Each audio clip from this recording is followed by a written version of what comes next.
Imagine a leader so powerful, so charismatic, that the most powerful government in the world saw him as a threat. Not a general with an army, not a politician with a war chest, but a 21-year-old with a microphone and a vision. This is the story of Fred Hampton, a name you might know, but a story you need to understand. How did a young community organizer from Chicago become a national target? And why does his story, more than 50 years later, feel more relevant than ever? Fred Hampton was born in a suburb of Chicago in 1948.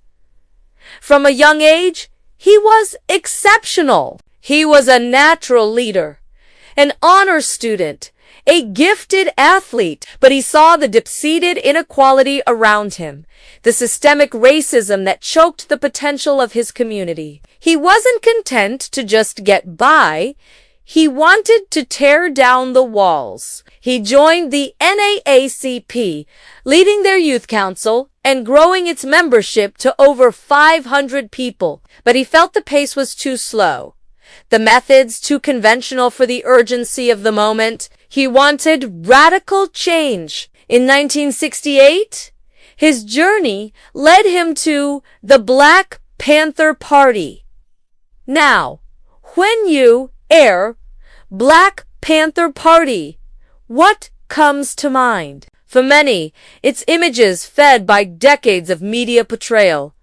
Angry men in black, barretts holding guns. And yes, self-defense was a core tenet of their platform. They openly carried weapons, not as an act of aggression, but to police the police, to protect their communities from brutality and abuse. This was legal at the time, but it was a radical act that terrified the establishment. But the guns were only a small part of the picture. What Fred Hampton and the Panthers were building was something far more profound. They challenged a system that kept black people and all poor people in a state of perpetual struggle. They called it revolutionary intercommunalism. Hampton was a brilliant theorist and an even better organizer. He understood that poverty and oppression weren't just black problems. They were problems that cut across racial lines. This is where Hampton's genius truly shone. He created what he called the Rainbow Coalition. And no, this isn't the same one you might be thinking of from later years. This was the original. Hampton, a black revolutionary, reached out and built alliances with groups the system had taught to hate each other. He united the Black Panthers with the Young Patriots, a group of poor white Southerners who had migrated to Chicago. He brought in the Young Lords, a Puerto Rican organization fighting for their own community's rights. He even included radical student groups and other factions. Imagine that for a second. In the deeply segregated and racially tense world of late 1960s America, Fred Hampton had black, white, and brown people marching together, organizing together, demanding change together. Their shared enemy wasn't each other. It was poverty, police brutality, and a political system that ignored them all. Under Hampton's leadership, the Chicago chapter of the Black Panther Party launched programs that directly served the people. The most famous was the Free Breakfast for Children program, which fed thousands of hungry kids every single day before school. They also started free medical clinics, legal aid services, and political education classes. They weren't just talking about revolution, they were living it, building a new society in the shell of the old. This was the system they challenged. It wasn't just a few racist cops. It was the entire edifice of American power. J. Edgar Hoover, the director of the FBI, famously declared the Black Panther Party the greatest threat to the internal security of the country. Not the Klan, not organized crime, but a group providing breakfast to children. Why? because Hampton's success was a direct refutation of the government's narrative. He was proving that the people, when united, could solve their own problems. He was exposing the system's failures. And worse, he was uniting the oppressed. A divided populace is easy to control. A united one is a government's worst nightmare. The moment everything changed began in the shadows with a program called COINTELPRO, or the counterintelligence program. This was the FBI's secret, an illegal project to disrupt and neutralize domestic political organizations. And Fred Hampton was square in their sights. The FBI identified him as a key leader, a potential black messiah who could unify them. Hoover wrote in a memo that they must prevent the rise of a messiah who could unify and electrify the militant black nationalist movement. They couldn't defeat his ideas, so they decided to eliminate the man. They planted an informant, a man named William O'Neill, deep inside Hampton's inner circle. O'Neill became Hampton's bodyguard, gaining his complete trust. All the while, he was feeding detailed information back to the FBI. He gave them the floor plan of the apartment where Hampton and other Panthers lived. He gave them information on their weapons. He gave them everything they needed. The plan was set for the early morning of December 4th, 1969. The night before, William O'Neill allegedly drugged Fred Hampton, slipping a powerful barbiturate into his drink to ensure he wouldn't wake up during the raid. Around 4:45 a.m., a 14-man team from the Cook County State's Attorney's Office, armed with machine guns and shotguns, stormed the apartment on Chicago's West Side. What happened next was not a shootout.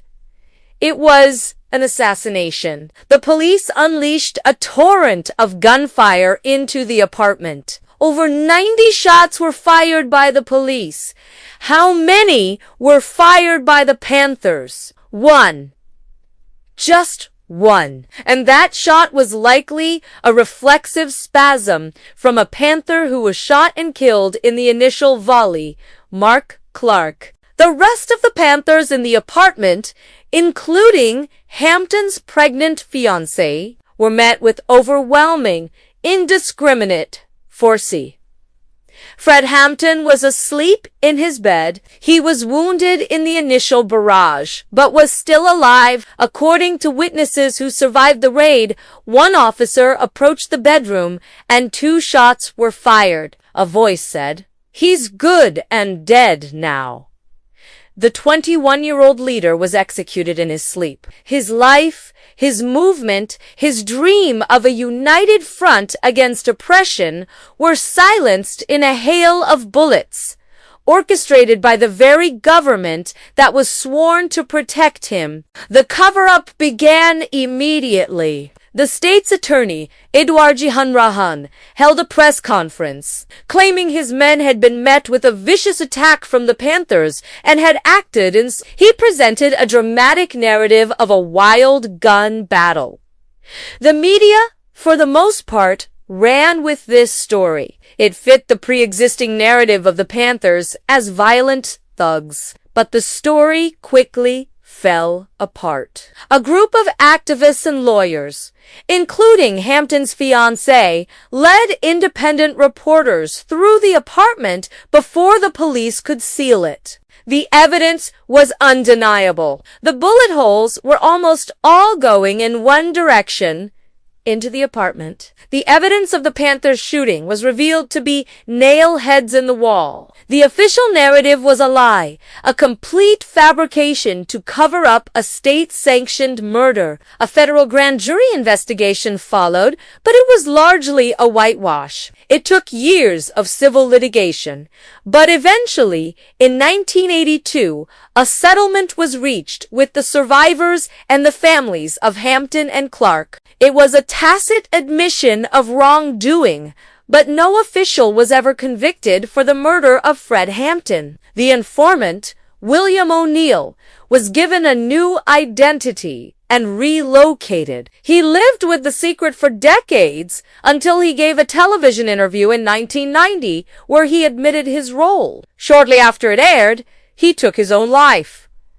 So, what is the legacy of Fred Hampton today? Why are we still talking about him? Because the issues he fought against are still with us. Police brutality, systemic racism, economic inequality, and the government surveillance of activists. These headlines could be from 1969 or today. Hampton's life and death serve as a stark reminder of how far the system will go to protect itself and silence dissent. But his legacy is not just one of tragedy. It's a legacy of incredible power and possibility. The Rainbow Coalition was a blueprint. It showed that unity across racial and cultural lines isn't just a dream. It's a powerful strategy for change. His community programs demonstrated that people have the power to care for one another when the system fails them. He famously said, "You don't fight fire with fire. You fight fire with water. You don't fight racism with racism. We're going to fight racism with solidarity." Fred Hampton was only 21 years old. In his short life, he built a movement that shook the foundations of power. His ideas about solidarity, community service, and revolutionary love are more important than ever. His story is a warning, but it is also an inspiration. It reminds us that even in the face of overwhelming opposition, a dedicated few can spark a movement, and one voice, amplified by the truth, can echo for generations. We honor his legacy not just by remembering his death, but by continuing his work. Thank you so much for watching. If this story moved you, please like the video and subscribe to the channel for more deep dives into the history that shapes our world. Let us know your thoughts on Fred Hampton's legacy in the comments below. Stay curious and stay engaged.